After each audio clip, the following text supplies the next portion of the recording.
Oh my goodness. You guys don't know what you've gotten in for today.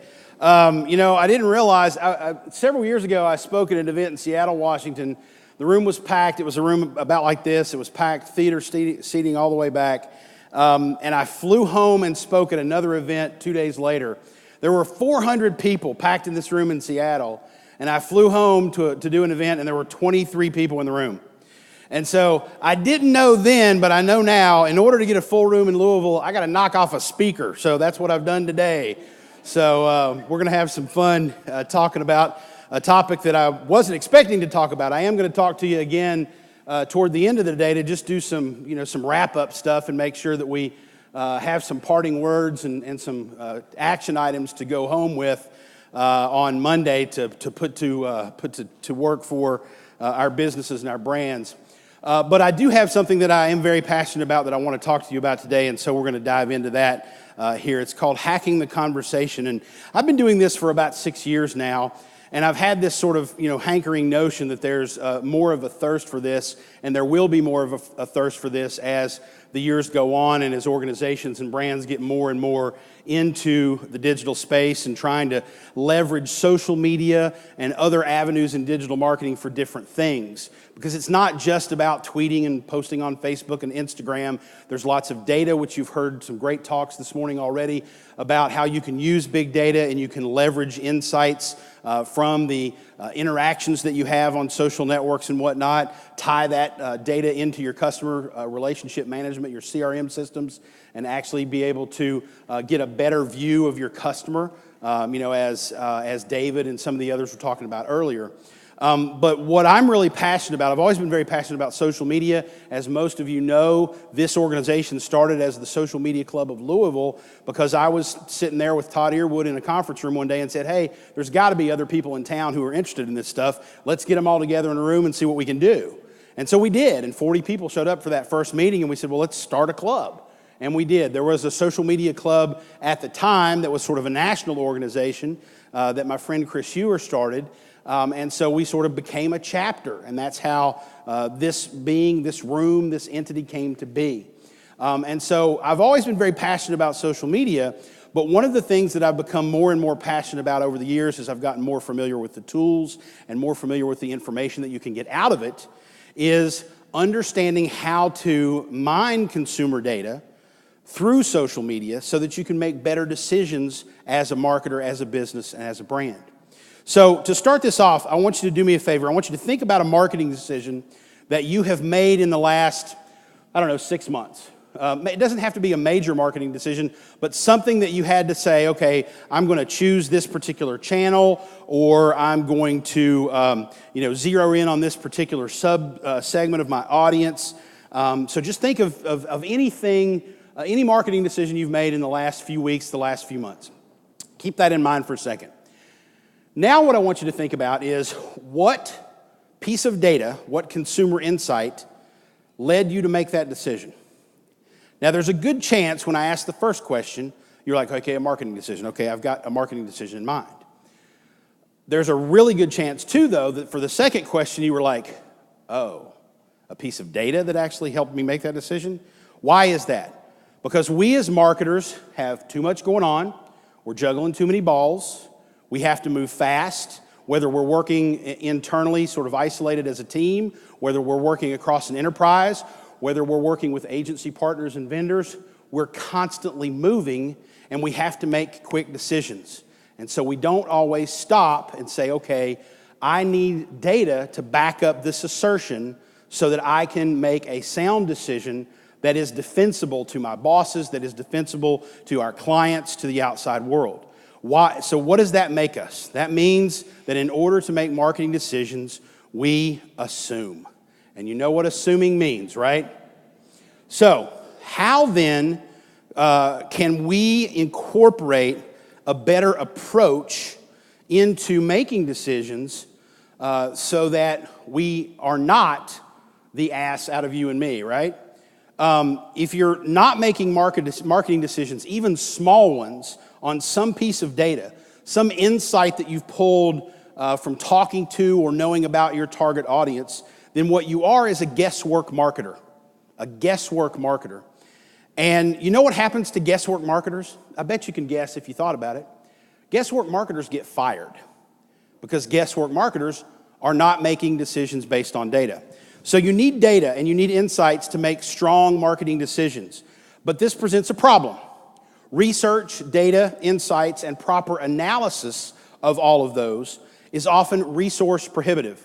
Maybe you don't have enough money, maybe you don't have enough time, maybe you don't have enough staff to use market research in everything you do. For the brands that I work with in my role with Elasticity, which is an agency out of St. Louis, we opened up an office here in Louisville, and I still work with them on a consultative basis and help them grow their business and help them grow the business of their clients in Louisville, many of which are actually sitting in the room today that we have with us. There's seldom money in the budget of those clients or in our contracts with those clients to go out and conduct focus groups or do national surveys to find out more about what consumers are thinking. It's hard for us to pull strong qualitative or even quantitative data about our target. Now, until recently, you had a couple of ways to do this, to overcome that challenge. You could either ask for more money and more resources, which we all try to do from time to time, or you could guess. But the internet and social media has changed the playing field. Now consumers have conversations online. Those conversations are indexed, they are saved, they are searchable, and there are millions of conversations happening right now. And right now. And right now. Millions are happening as we speak. So that means there's a good chance out there right now someone is saying something in an online conversation that could be meaningful to your business or your brand. They may not be mentioning your brand name, but they might be talking about the category. They might be talking about a competitor. They might be giving some sort of insight about how or why or when or from whom they want to buy. And when consumers share that information in a public forum that can be read and indexed and analyzed, now all of a sudden as a marketer with a little bit of a market research mentality, you see an opportunity in front of you. So do you think that somewhere in the midst of those millions of conversations, someone is saying, I had a terrible experience about this company? Not necessarily your company, but any company, sure. People say that about experiences they've had all day. Some of us may have said something about that, about this particular event today. I hope not, but I can promise you that Louisville Digital Association is listening, and we're going to try to fix that problem if that problem exists. Or even more deeply, someone is probably out there saying that they need to know more about one thing or another in order to make a decision. And so that shows you an opportunity as well. So I want to look at the areas that traditional research has typically fed us information for, has helped us make decisions around, so that we can look at how social media data can actually answer those questions too. I want to be very clear though, I'm not saying to you, you don't need to do focus groups anymore. I'm not here to say that you shouldn't do surveys, that you shouldn't do traditional market research. All of those insights are very, very valuable for your business. And by golly, if you've got the budget to go do it, then go do it. What I'm here to do today is to illustrate to you how you can get either a supplement or in some cases actually replace pieces of that traditional market research with social media data. So we have to understand a couple of different things here. Research is typically used to inform us, our marketing decisions, around our product, around our experience, or around our messaging. So typically, when you're starting out as a brand or you've got a new product idea, you do market research to find out if there's an actual market for it. After you have something, you do market research to find out how people are interacting with the product, how they're using it, what else are they using it for that it wasn't necessarily built for, so on and so forth. Or you're researching how they interact with your company, your service, your sales, etc. So that's that experience piece. And then a lot of us as marketers, especially those of us who are on the front lines of digital, social, advertising, things of that nature, we are going to use market research to kind of fine-tune our messaging and our channels and our targeting so that we can understand how to get to our target audiences more effectively, but then also how to reach them more efficiently with the messaging that we use. So I want to dive into a couple of these and see show you how social media conversations and data can inform each of these three components of traditional research. Before we do that, though, let's talk about the differences in traditional research versus conversation research, which is what I'm here to kind of tell you about today. So, traditional research is very structured. It's very directed feedback. When you do a focus group, you come up with a list of questions that you want to ask that focus group.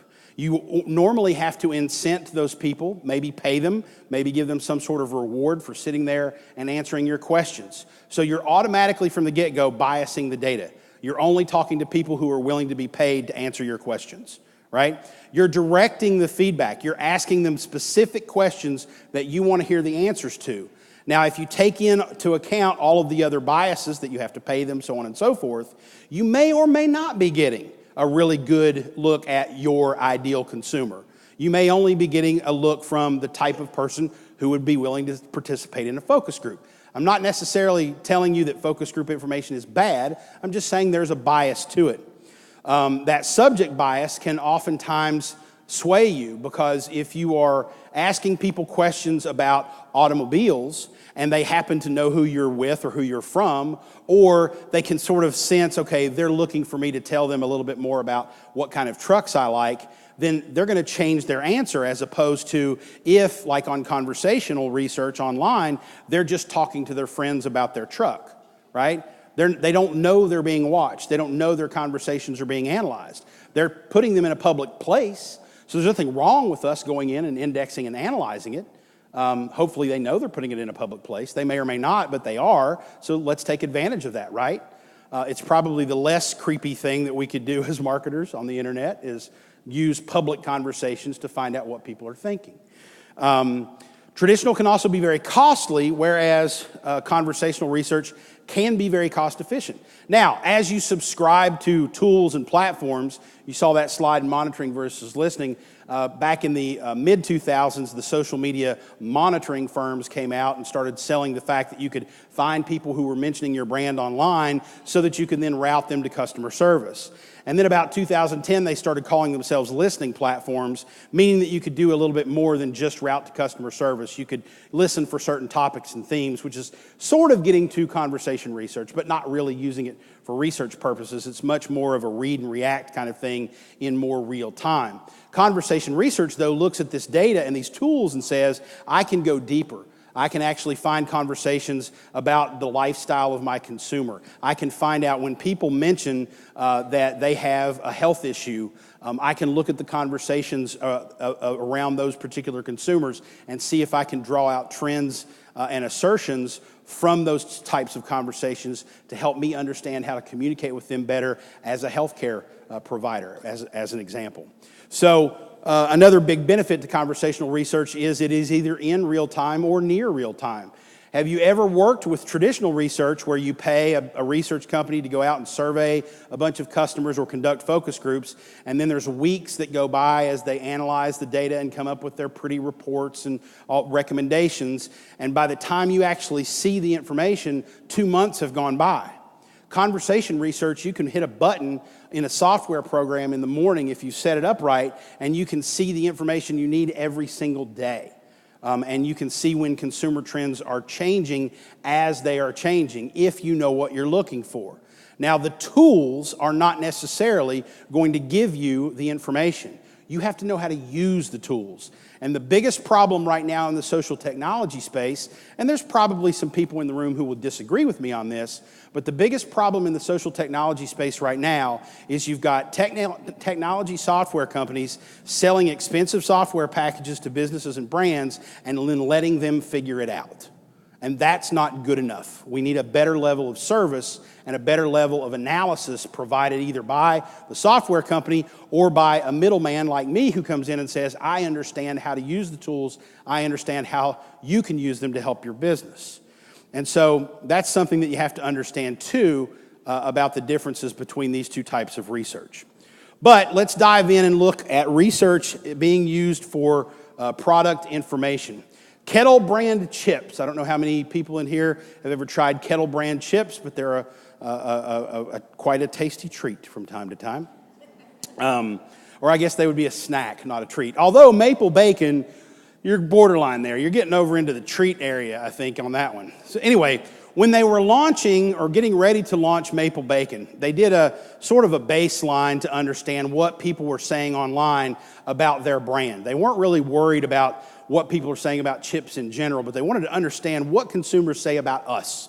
And so they did sort of some benchmarks rather, conversation reports, and sort of looked to see, okay, generally people are positive about us. They like our 2 flavors of New York cheddar and sea salt. So now we're going to launch this new brand. And they launched the new brand, and people hated it. Or at least some people hated it. They saw an increase in negative conversations in the online space. Now, typically, this would worry most companies, because if you see a spike in negative conversations around a product launch, it's going to concern you, right? I apologize. I've got some allergies or something going on, so fun times on stage. However, they also were worried because the volume of negative conversations was nothing they'd ever seen before. The volume of negative conversations around maple bacon potato chips, kettle chips, was more than all of the conversations about their previous 2 put together. So they were very concerned. But as they did the research, they also realized for as much negative conversation as there is, there's also positive conversation. What the new flavor of maple bacon kettle chips started was a debate and a discussion, a conversation online about the best potato chips, the best flavors, whether or not this flavor was good or not. And even though the increased volume of negativity and the concerns that their consumers had about this new flavor were there, and it made the company a little nervous, they stuck with it because the overall volume had lifted. Now, all of a sudden, instead of 1,000 conversations a day, 10,000 conversations a day were happening. As an example, I don't know the exact number, but it was almost tenfold the volume of conversations. So they saw that as a positive. They looked into the negative conversations and realized it wasn't people saying that they were dying from it, or they hated it, or they gagged on it. It was that they didn't like it. So it wasn't a highly passionate conversation. So they stuck with it because the positives balanced out. Fast forward 3 years, they still have about a 50-50 positive-negative conversation online about kettle brand maple bacon potato chips, but it's still 10x the volume of what they ever had with the previous 2 products.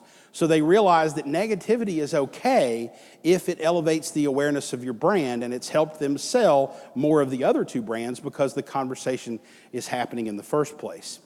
This is a look at a new product that was launched not too long ago by a company called Hands Toys.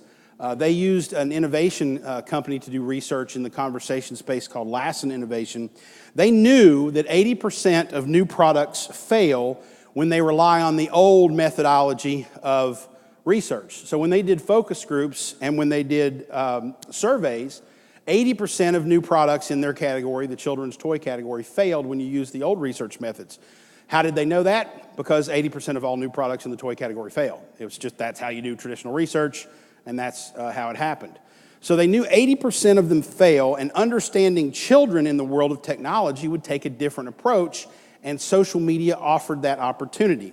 So they used a tool called NetBase, which is a company you've heard before at some of our events because I've worked with them over the years.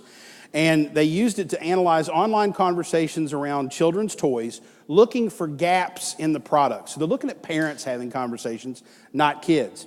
What they discovered that traditional education and engagement toys like Legos, which we're all familiar with, and if you're a parent, your feet are familiar with, they didn't inspire as much creativity as possible because they were limited to form. Legos are a form-building toy. They don't have a lot of function. They don't have a lot of functionality.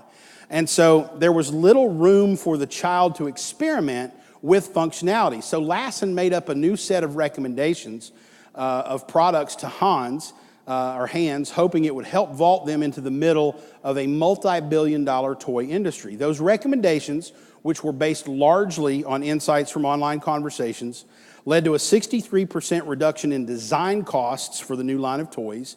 It led to a 43% reduction in research costs for the toy company. So instead of going out and doing focus groups, they were using online conversation analysis to get their insights. And the projected sales of the new products for the first year on the market was $3.8 million. So then there's this. This is a special incentive or inspiration for you folks who are at agencies. This is a SWOT analysis grid that was presented in an agency pitch to Jaguar for its global marketing business. Now, we're talking millions and millions of dollars here. This isn't somebody doing a website for you. This isn't someone running your Twitter account. This is an agency going after millions of dollars in retainer fees. Look at the insights that you can see from this. High trust and quality in Germany. Service pricing positively mentioned. Consumer experiences with Jaguar dealerships for service was more negative in the United States and the UK versus Europe. Threats include increased awareness of independent mechanics for service and higher frequency of electronics issues in the United States, but not in the UK and not in Europe. The opportunities listed, campaigns targeted at female customers in the UK and adapting Germany's experiential service elements to other markets.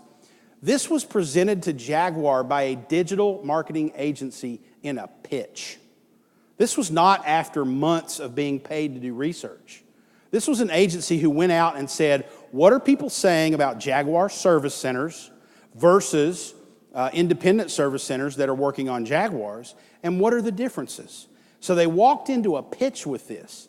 I'm pretty sure that every person at an agency in this room who has been in a pitch, if you walked in with this, how sure are you that you're going to get the business? Pretty damn. That's what I would say, pretty damn. Because no other agency is going to come in with this. This is crazy. This is real consumer research and real insights that can drive Jaguar's service business in a very different and more profitable direction. And this was gathered from conversation research, from using social listening software and using human analysis to understand what that software said so that you can make better decisions. So can social media conversations help improve your customer experience? That's the second of our three things that traditional research typically helps with. Many of you know that I, once upon a time, was vice president for something at Cafe Press. I don't even remember my own title. Cafe Press is one of our sponsors here, so I have a great relationship with them. Very happy to have them involved with Louisville Digital Association and with Digital Crossroads. But we had an interesting conversation research opportunity that came along that was almost real time when I was there. I walked in one morning and I saw this sort of increase in negative conversation online as I was sort of checking my daily metrics. And it wasn't necessarily a huge spike, but there was all of a sudden this little negative blip. So I looked into it, did some analysis of the topics that were coming out of the negative conversation, and there were thousands of mentions, but I had to drill down to what was the underlying force that was behind this lift in negative. And it turned out that someone had uploaded a piece of artwork to Cafe Press that was quite offensive and disturbing to some people, and it happened to be focused on little people who suffer from dwarfism. And it used a particular word. I'm not going to say that word because of my experiences in dealing with this, but it starts with an M and it rhymes with digit. You can figure it out. So anyway, I was looking into the conversation and I realized that there was this disturbing design on Cafe Press. And for those of you that don't know, as Allie told you earlier, Cafe Press is a place where you can get unique gifts, but the underlying concept of it is it's a print on demand for designers and artists as well. So Cafe Press is much like YouTube. It doesn't make the videos. YouTube doesn't make videos. It makes the player that plays the videos that you upload. Cafe Press doesn't necessarily make the designs. It gives you the opportunity to print whatever you upload or whatever some other artist has uploaded to shirts and coffee mugs and shower curtains and so on and so forth. And so as such, it's user-generated content. And when you give users the opportunity to upload anything onto a website like that, they upload anything onto a website like that. So Cafe Press has some really good policies built in to make sure that we don't violate copyright or trademark. There's no hate speech. There's no pornography, things of that nature, but it is a platform for expression, and expression comes in all shapes and sizes.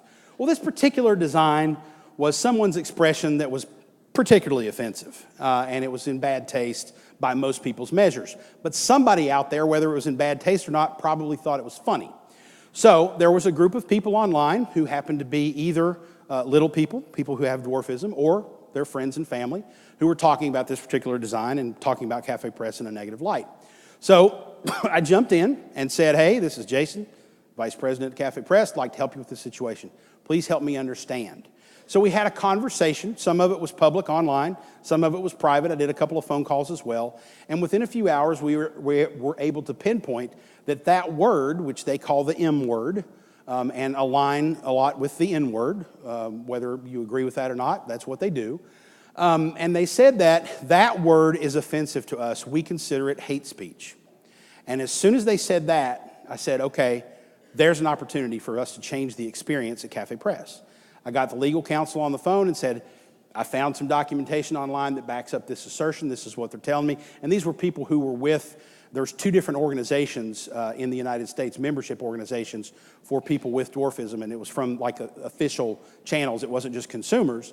I said, I found documentation that actually pinpoints that. So those groups consider it hate speech. If we adopt that word as a part of hate speech at Cafe Press, it fits into our policies where we can actually eliminate the use of that on our website. And so that's what we did. We made that change in the consumer experience and potentially in products as well, just from being able to understand what was happening online in almost real time. That whole escapade took about 24 hours max for us to kind of figure out and address, because we were paying attention to what consumers were saying. Another consumer experience example here, I did this recently for a healthcare company, and I thought this was really interesting. We found thousands of conversations online about them, but we actually went through and wanted to double check to make sure that the conversations we found were actually relevant, because they were really more concerned about the true voice of the consumer, not necessarily just what people are, when people say our name. And so we went through and weeded out job postings. We went through and weeded out news articles. We went through and weeded out retweets of news articles and sort of manually parsed through a lot of the conversations online about this particular company. And we discovered about 1,600 conversations that were true, relevant consumer conversations. And 18% of the negative conversations, or 18% of the conversations out there were negative, and they were about the quality of care. Now, negative conversations about a healthcare company and the quality of care is a big damn deal, right? That's what healthcare companies bank on, that they do good quality of care. So if somebody out there is talking negatively about them, then they need to understand that so that their experience with their patients can be addressed. Well, we dug into the 18% and we went through every single conversation in the negative spectrum, including the quality of care ones, and we scored them. And what we found out was 4 people were responsible for all 18%. Hundreds of conversations, tweets, forum posts, etc. 4 people. Now, my job in that scenario is not to tell the brand what to do. It's to give them the information and let them make the decisions. But if I were on the brand side of things, I would say, okay, we either reach out individually to those 4 people and try to figure out if we can solve their problems. But in all likelihood, it's probably past that point, and those 4 people are just trolls who had a bad experience and now are amplifying their anger and venom online, which, in my opinion, in looking at those particular posts, is probably the case. It's 4 people who are never going to be happy with them. So, what does this mean? Does this mean they change their experience? Not necessarily. Even though 18% of the negative online conversation is about the quality of care at this particular company, I don't think it's a major concern, because you've got 4 people. This company serves 1 million people a year, and they got 4 people complaining loudly online. Now, what can you do about it? That's a whole different, category of dealing with detractors. But at the same time, if you know that 18% of that conversation out there is from 4 people and they're just trolls, you're going to treat it differently than if you didn't know. So understanding is the key element in that particular scenario. All right, research is used for messaging. This is where those of you who deal with the front lines, social media, advertising, media, so on and so forth, are going to be able to get a little excited about. How many people in here drive Vespas? Do you have a Vespa? Anybody Vespa owner? Okay, Aaron Marshall was the only one in Louisville for a long time. I guess he still probably was the only one in Louisville, even though he didn't live here anymore. Aaron and I used to work together, and he drove a Vespa, and I used to kind of poke fun at him for it. Nothing against Vespa, I just like making fun of him. Anyway, so Vespas, they're very stylish scooters, right? And they appeal to a certain type of person, but Vespa was sitting there with a challenge of wanting to understand what type of person do we really sell to, because we've got X amount of customers. We want to go out and find X times 2, right? We want to go out and drive more sales. And so what they found is, in analyzing online conversations about their customers, so they uploaded their email database and tied all their CRM system together with social networks so that they could identify the conversations that their customers were having online. So it wasn't just their followers on Facebook or Twitter, but also their customer database and tying all that information together, which is something that David actually referred to earlier today. So they tied it all together, and they learned that their customers actually index higher than the average internet user for sharing conversations, sharing content, and reading and consuming content around art, design, fashion, interior design, style, so on and so forth. Makes logical sense when you hear that, right? Because it's sort of a high-end, fancy-looking scooter, right? It's not just a moped, it's a Vespa. So it makes sense when you hear it logically, but they now had data to back that up, because compared to the average internet user, their customer talks more about this stuff, and they had numbers to back it up. So what they did with that information was they created an online magazine that is a lifestyle content platform. They took their blog, which was focused on scooters, and they made it about style and fashion and art. The move that they made, the shift, so they're not talking about transportation anymore. They're not talking about city transportation anymore. They're talking about art and design and architecture, so on and so forth. That move saw 50,000 new visitors to Vespa's website in the first 3 months of going live, almost 2,800 sales leads, 45% of which were people new to Vespa. They had never had one. They had never interacted with the company before. It also led to a 24% increase in conversation volume for the brand on social channels. People were talking about this great resource. They were sharing their content, exposing the brand name to more audiences. So this is an example of understanding your audience, having data to back up an assertion that we need to change our content. We need to change our messaging so we can focus on the ideal consumer. Also, while doing some analysis of online conversations in a pitch to a prospective client, my friends at Elasticity and I stumbled across this little gem. We were actually pitching a company that produces frozen dinners. And we went to them and said, okay, we like to start out our pitches, at least when I'm involved, with here's what we know about you. We don't go with here's what we want you to know about us. We go in and say, here's what we know about you. Because normally what we know about them, they don't even know, because we're using conversation research to tell them. And so we started looking at conversations about mentions of their brand. That makes perfect sense. We want to understand them. We want to understand their competitors. But they sell a frozen dinner. So we did research around the concept of dinner. When people are online and they're talking about dinner, what are they saying? How are they saying it? The first chart we came to was this chart, which basically maps the net sentiment and the passion intensity of conversations around the topic of dinner over the course of a year. So it starts in November and it goes through November in this particular view.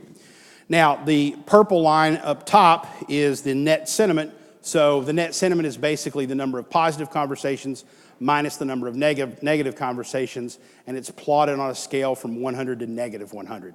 So anything above 20 or 30, you have pretty good positive net sentiment online. People are talking good about you. The passion intensity is the use of the words love versus like, hate versus dislike. How passionate are those conversations happening online? And that's the other plot. And again, it's plotted on the same negative 100 to positive 100.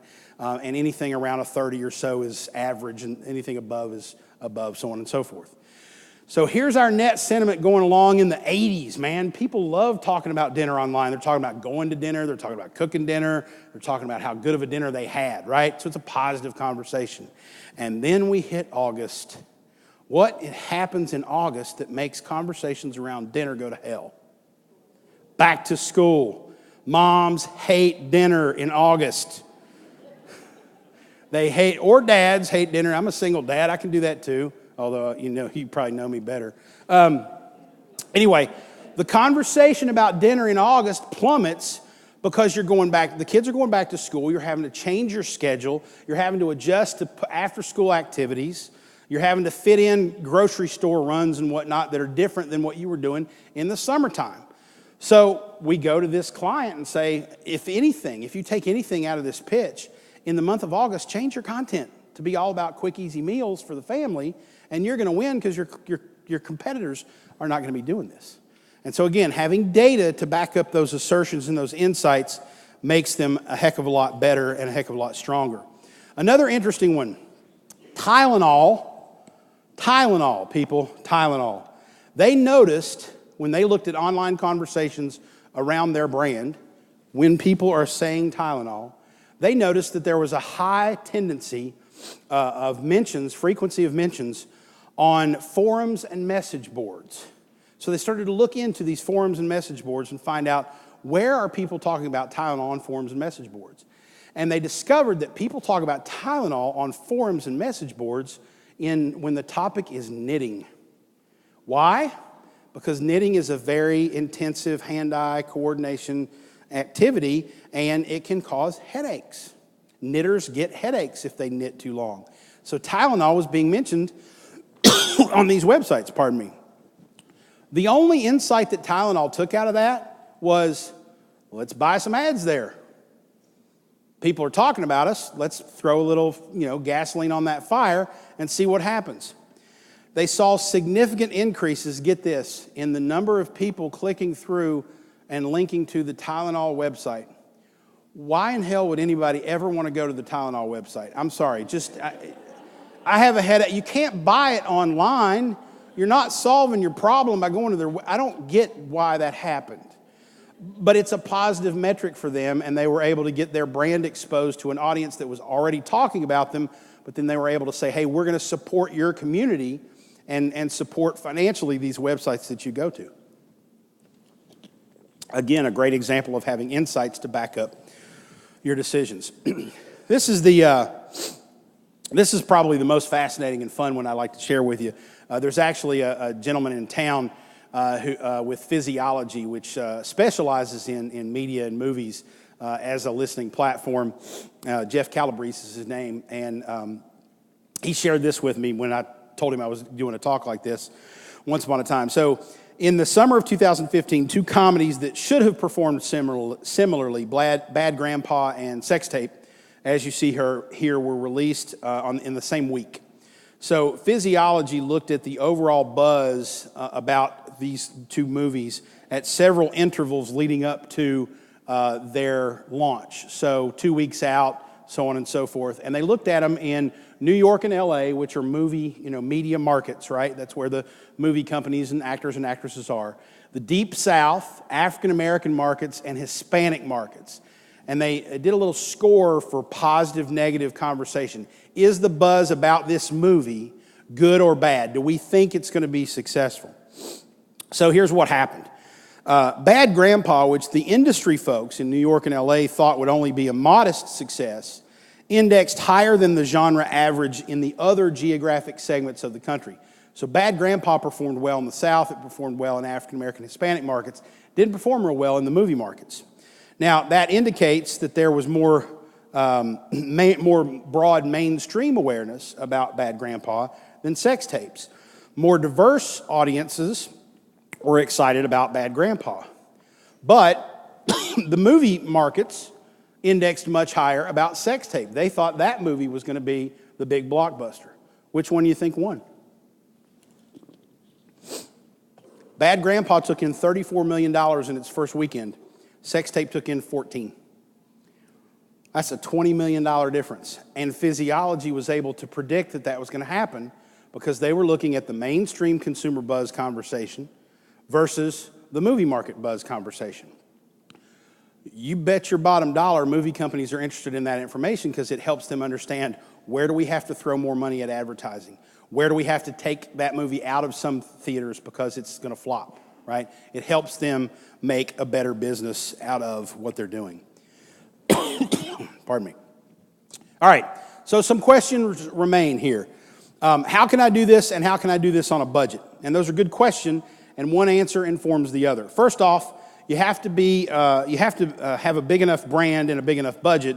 If you are a big enough brand and have a big enough budget, you know that consumer insights are both critical to your decision making and help you make a more efficient decisions. So you're going to invest in tools to help you, and that's where the social listening platforms come in.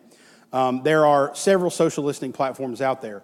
In fact, Sprinkler, one of our sponsors, has social listening as a component in its management solution. So you could talk to them about this as well. But there are several really good products out there. Those tools, though, sometimes, and again, see Sprinkler for their specific numbers. I don't know their specific numbers. But sometimes social listening platforms, the ones that I use for research, can be very cost prohibitive. You're talking several $1,000s a month to subscribe to these platforms. But you can get some lower priced and even low to no cost monitoring tools out there that you can perform some of these functions with. The less money you pay, the more you're going to have to do some of the heavy lifting on your end to be able to make this stuff work. There's several different brands out there. Sysomos, Radian 6 is actually now part of the Exact Target Marketing Cloud. Brandwatch, they all have $500 a month-ish options, some a little bit lower, some a little bit higher. There's also some really low-priced options called Viral Heat, Mention.com, and Clear.com, which is clear with a K, because people who make internet companies don't know how to spell. They all have lower prices under $100 a month, so there's things out there that can help you. There's actually a totally free one called SocialMention.com, which has been around forever, but it's never been improved, so it just kind of sits there. But it gives you sort of the top-level basic cursory social listening capabilities without costing you any money. The problem is you have to download the data as a CSV file, trend it out, or it only holds 30 days worth of data.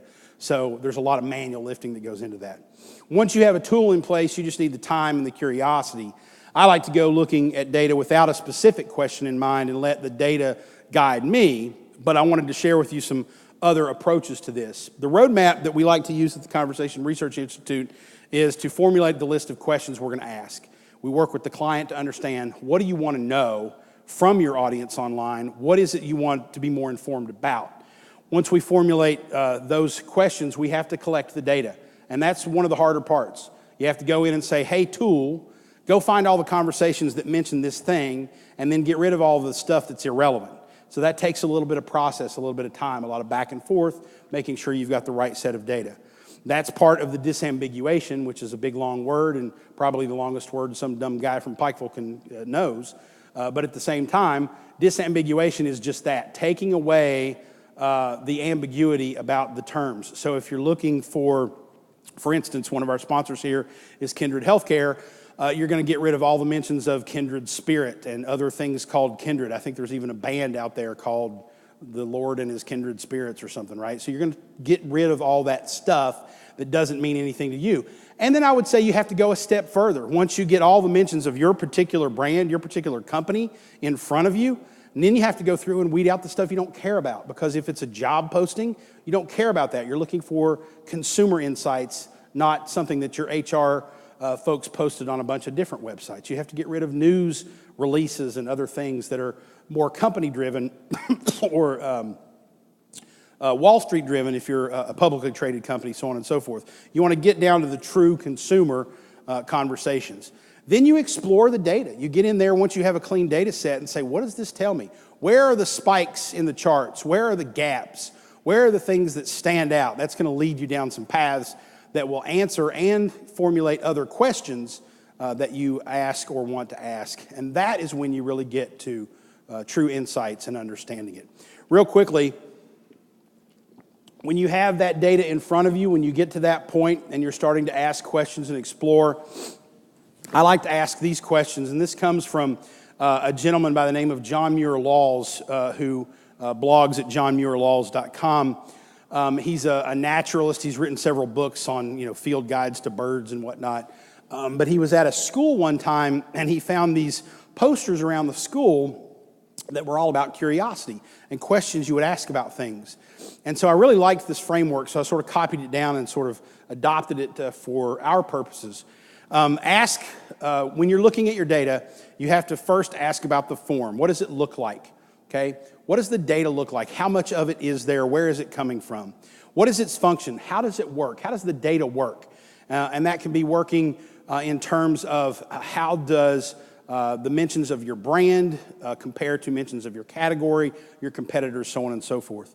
How does it evolve? How does it change over time? What people are talking about today is going to be different than they talked about 30 days ago. Where were the changes and why were those changes there? Asking that question oftentimes can inform what consumers are saying or your understanding of that. How is it impacted? What's the perspective? How is it impacted by other things? When you look at only females, do the metrics look different than when you're looking at only males? When you look at one state versus another, one country versus another, when you change all the different factors in there to say, hey, if I drill down only to people in this age demographic, does that change the way the data looks? And then if it does, ask why so that you can understand how those changes come. Why is it like that? Cause is the next one. I love to ask why. That's my favorite question when doing research, because if you can get to the why, then you can understand more about your consumers so that you have those true insights to make decisions. And then how do you know? What's your reflection on this? How do I know this is why? Does the data scream it at me, or am I pulling from other sources to understand the context of why this is happening? And then what now? What are the recommendations you would make from the insights that you're able to pull out of the data? So this is more of a market research approach to looking at social conversations. It's what we do at Conversation Research Institute. We're proud to do it and love doing it. This is what I geek out over. I know that makes me a pretty boring person sometimes, but I love looking at the online conversations about just about anything and routing through that information to discover interesting insights. So you can do that, or you can keep assuming. The choice is really up to you. Hopefully this has given you a little bit of an insight and understanding into what conversation research is and how it might help your brand or your business. And as always, I'm around if you have questions, and I will be talking to you a little bit later in the day as well. Thank you for your time, and have a good rest of the day.